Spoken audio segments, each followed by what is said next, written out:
Olá, amigos! Hoje vamos voltar ao ano de 1946, onde o mundo ainda se recuperava da Segunda Guerra Mundial.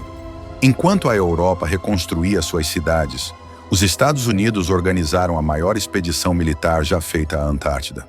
13 navios, dezenas de aeronaves, mais de 4.000 homens. O nome? Operação High Jump. Oficialmente era apenas um exercício científico e de treinamento em clima extremo.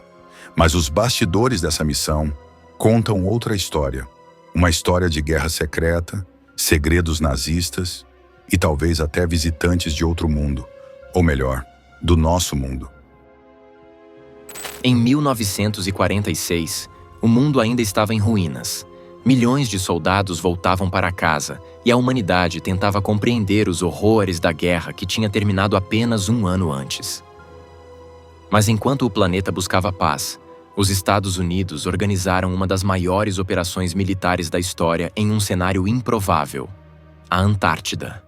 Foram 13 navios, dezenas de aeronaves e mais de 4.000 homens enviados ao continente gelado. A Operação High Jump. Nos documentos, tratava-se de um exercício científico, uma missão de treinamento em condições extremas, um estudo sobre sobrevivência no gelo e a instalação de uma base no continente gelado. Mas a grandiosidade da frota, o número de militares e a pressa em organizar tudo levantaram suspeitas desde o início. O comandante era o almirante Richard Byrd, herói da aviação e explorador polar. Para entender a Operação High Jump, é preciso lembrar que ela foi estruturada em torno da base Little America 4, criada pelo próprio almirante Richard Byrd. Ali, mais de 4.000 homens instalaram pistas de pouso improvisadas, laboratórios de campo e abrigos para suportar meses de frio extremo. Por que uma operação desse porte seria necessária logo após a guerra? O plano inicial previa uma missão de 6 meses: mapear regiões, testar equipamentos, treinar tropas. No entanto, a High Jump durou apenas 8 semanas. Encerrada de forma abrupta, deixou um rastro de perguntas que nunca foram respondidas de forma satisfatória. O que realmente aconteceu nos mares congelados do Sul? Uma operação desse porte não se desfaz tão rápido sem um motivo convincente. Para alguns, a explicação é simples. A missão enfrentou dificuldades logísticas, acidentes com aeronaves e os perigos naturais de um continente hostil. Para outros, a resposta é mais sombria. Rumores que circulavam já nos anos 40 diziam que os nazistas haviam estabelecido bases secretas na Antártida desde antes do fim da guerra, a chamada Base 211, em Neuschwabenland. Entre as teorias mais persistentes sobre a presença nazista na Antártida, nenhuma é tão citada quanto a chamada Base 211. Mas antes de entender o que ela seria, é preciso voltar a 1938. Naquele ano, a Alemanha enviou uma expedição comandada pelo capitão Alfred Hitcher à Antártida. O objetivo oficial era mapear o continente e estudar rotas de abastecimento de gordura animal para a indústria. Mas ao chegar ao setor oriental, os aviões alemães lançaram centenas de bandeiras com a suástica sobre o gelo. Aquela região foi batizada de Neuschwabenland, em homenagem à Suábia, no sul da Alemanha. Oficialmente, a missão terminou como simples levantamento cartográfico. Mas, para muitos pesquisadores, foi o primeiro passo de algo muito maior. É aí que surge a hipótese da Base 211. Um complexo subterrâneo secreto, escavado em cavernas aquecidas por vulcanismo natural, com capacidade para abrigar frotas inteiras de submarinos e laboratórios de pesquisa avançada.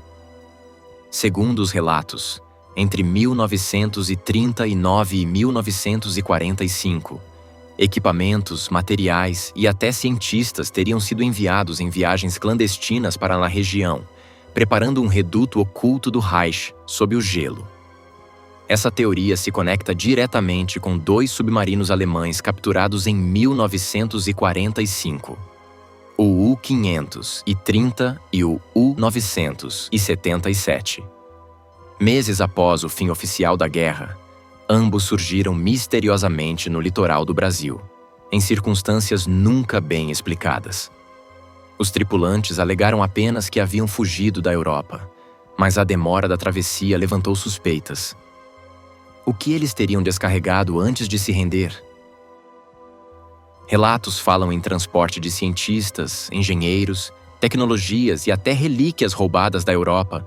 Grande parte ainda segue desaparecida mesmo nos dias de hoje. Assim, a Base 211 em Neuschwabenland permanece como um dos grandes enigmas do século XX. Para alguns, não passa de mito.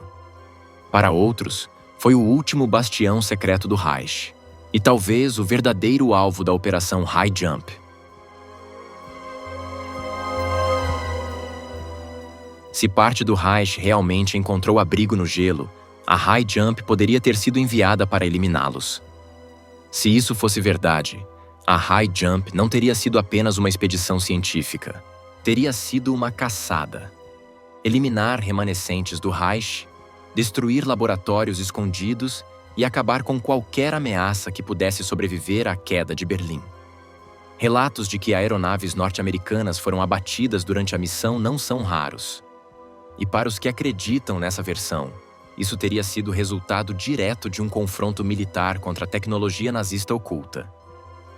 Mas há uma segunda camada dessa história, ainda mais intrigante.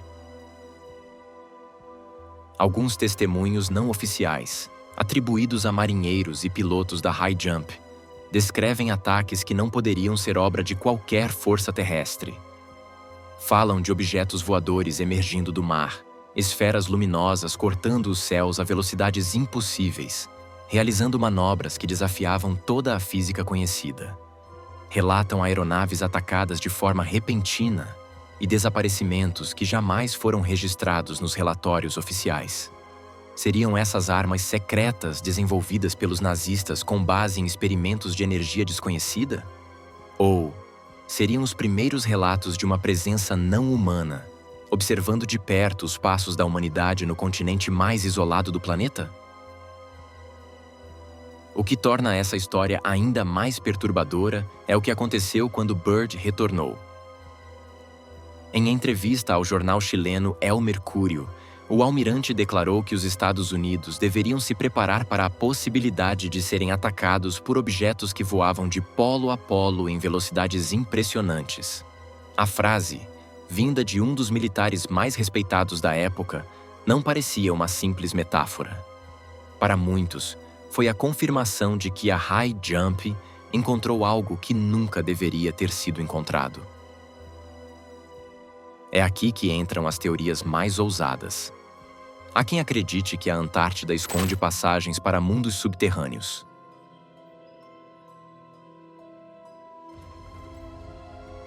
A famosa hipótese da Terra Oca fala de civilizações avançadas vivendo sob o gelo, talvez responsáveis por parte do mito da sociedade Vril e das crenças nazistas em energia cósmica. Vamos abrir um parênteses para falar da sociedade Vril. Ela era um grupo esotérico alemão que, segundo relatos, acreditava numa energia cósmica chamada Vril, uma força que poderia conceder poder absoluto. Médiuns ligados à sociedade diziam receber mensagens telepáticas de seres de Aldebaran, uma estrela distante, descrevendo tecnologias de voo e cidades subterrâneas. Para muitos historiadores, isso não passava de ocultismo. Mas há quem diga que ideias do Vril influenciaram setores do alto comando nazista, como o chefe da SS, Heinrich Himmler, alimentando expedições à Antártida em busca dessas passagens ocultas. Himmler nunca foi Vril oficialmente, mas aparece em documentos e relatórios como apoiador de expedições e buscas por relíquias em todo o mundo. Assim, quando a Operação High Jump é associada à Terra Oca, não é apenas sobre túneis e cavernas. É sobre a possibilidade de que os americanos tenham se deparado com o mesmo mito que fascinava os nazistas anos antes. Uma civilização escondida, dotada de tecnologias que desafiavam a física conhecida. Oficialmente, nada disso existe, Os registros contam apenas de acidentes, falhas técnicas, problemas com o frio extremo.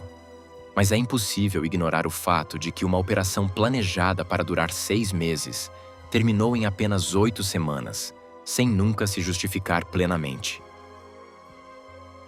A Operação High Jump se tornou assim um terreno fértil para especulações. Guerra secreta contra bases nazistas, confronto contra discos voadores ou encontros com forças desconhecidas da Terra. O que aconteceu sob os ventos gelados do sul permanece envolto em silêncio e contradição. E essa é a pergunta que ecoa até hoje. A High Jump foi apenas uma missão militar de treinamento? Ou foi o primeiro confronto não contado da Guerra Fria? Um conflito travado longe dos olhos do mundo, talvez até contra inimigos que não eram humanos? O gelo da Antártida guarda segredos que nunca foram revelados. E talvez, quando olhamos para aquelas paisagens brancas e desertas, estejamos encarando o maior mistério militar do século XX. A versão oficial fala de acidentes, falhas técnicas e frio extremo. Mas documentos vazados, depoimentos tardios e até jornais estrangeiros sugerem que a frota enfrentou algo inesperado. Seja bases nazistas, seja tecnologia avançada, seja uma presença não humana, o fato é que a High Jump permanece como uma das operações mais enigmáticas do século XX. E talvez no gelo da Antártida esteja guardada uma história que nunca nos contaram. Se você gostou desse vídeo, já deixa o like, se inscreve no canal e ativa o sininho. Compartilha com quem também gosta de mistérios e se quiser apoiar ainda mais o projeto, torne-se membro do canal. E fique atento! Nos vemos na próxima transmissão do Projeto Aurora.